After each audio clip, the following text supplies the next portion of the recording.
First of all, I'd like to pay tribute to Richard, who still one of the best writers the medium of blogging has ever produced, and whose blogs will last because they are so annoyingly good. And anybody who knows about my general attitude towards the police will know exactly how difficult that was, just for me to say. I initially thought about judging the Orwell Prize as a win-win situation. There was no other way I could think of about how I could get 200 odd leading bloggers to hate me.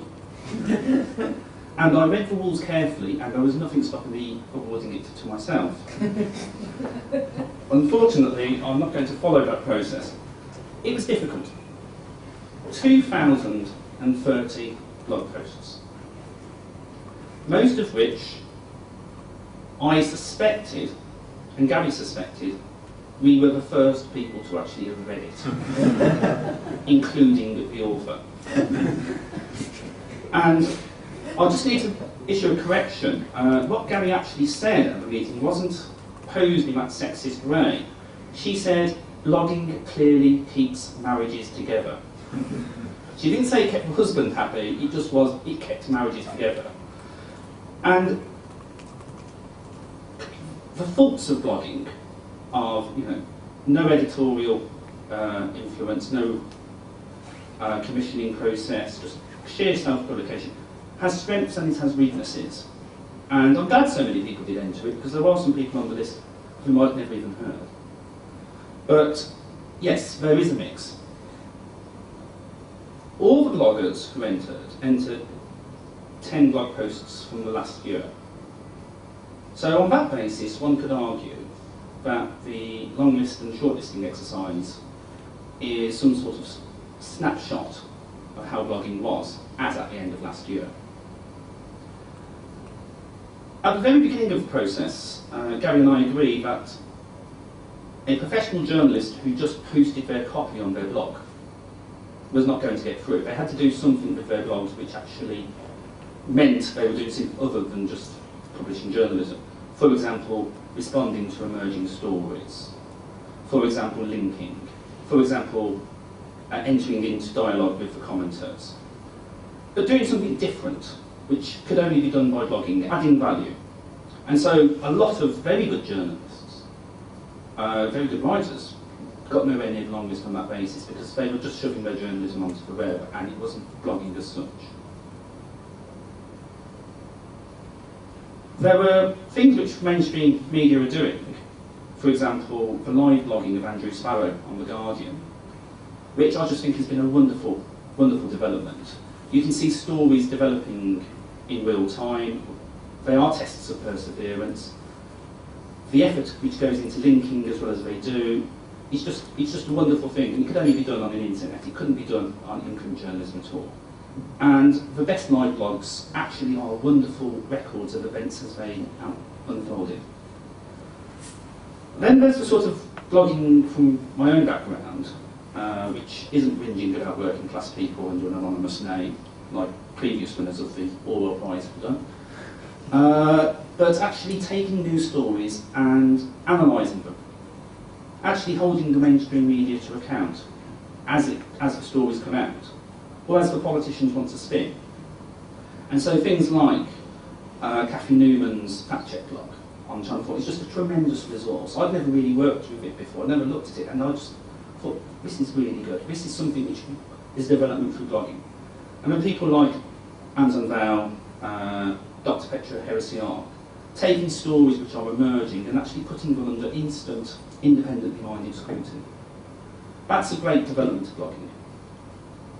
Another thing which blogging does quite well is to give a voice to people who otherwise haven't got a voice, or to allow a reader an insight into something which is outside of their own experience.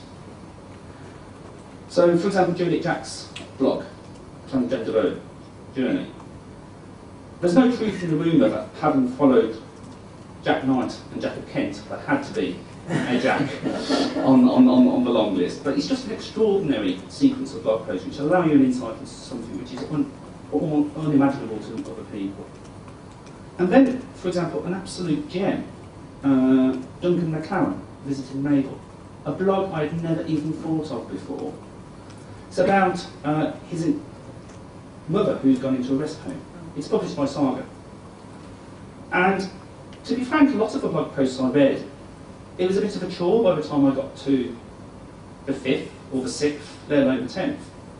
You just sat down and you wanted to go through these as quickly as you can and look at all the ones which they hadn't been entered. And this was because he was given a brilliant insight into something which otherwise may not have been presented in a way which people could understand. And then there's Prisoner Ben, who I understand doesn't even write to the internet. He writes it out and passes it to somebody who then publishes it as his blog. He's a serving prisoner. And anybody who's read George Orwell will realise that his strongest essays are not really the partisan ones, but things like shooting an elephant or a hanging, which are capturing what it was like to actually experience an injustice or to perceive an injustice as it occurred. And then you've got mainstream campaigning political blogs. Yes, there is a perception that the Orwell Prize has a leftist approach, but Graham Archer and Dan Hannan certainly cannot be described as leftists, but both of them blog tremendously well. Both of them make you want to leave a comment or to engage with them or to actually take further what they're suggesting. And on the left it's the same for Dan Hodges, David Osler and the person of the moment, Laurie Penny, who is certainly provoked a number of people into responses by the use of social media in the last week. And then there are professional journalists who are just good using their blogs to break emerging stories or to explain things. People like Paul Waugh and Paul Mason. So hopefully this is a snapshot of how blogging was at the end as of the end of last year, and how blogs were doing things different to what mainstream journalists may be doing. Maybe in future years there'll be even more of an overlap.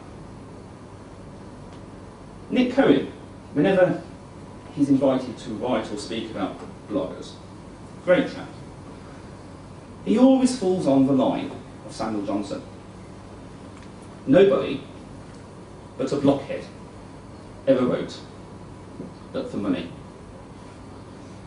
And that's true in many ways. It's difficult to understand why you go through the effort of actually writing and publishing something unless you're going to be remunerated. But as in so many things, Samuel Johnson can be trumped by George Orwell. George Orwell said that he wrote, in his great essay, Why Not Right, from some sort of sense of injustice, something he wanted to put right. One gets a sense that George Orwell would have been a blogger. I know it's incredibly easy to identify areas where you think George Orwell would agree with you, and one real test of intellectual honesty is to actually identify something you think George Orwell would disagree with you on, just because he's so flexibly convenient as intellectual support. But he would have been a blogger. He took care when he was attacking people like G.K. Chesterton to quote them exactly, just like somebody who linked. He adored pamphleteering and edited one of the best collections of pamphleteering ever published. And blogging is pamphleteering. Blogging needs linking and taking seriously the source points. And Orwell wrote that he wanted to correct an injustice, put right something which was wrong. Effectively, to put something into the public domain which will influence public debate, which otherwise would not be there but for that contribution. And I know there are people who should be on this list, and there are a lot more people who are wanting to get on this long list than there are. But I think this long list shows how strong political blogging is in this country and what difference it is making to debates which otherwise may be not so well informed but for that blogging.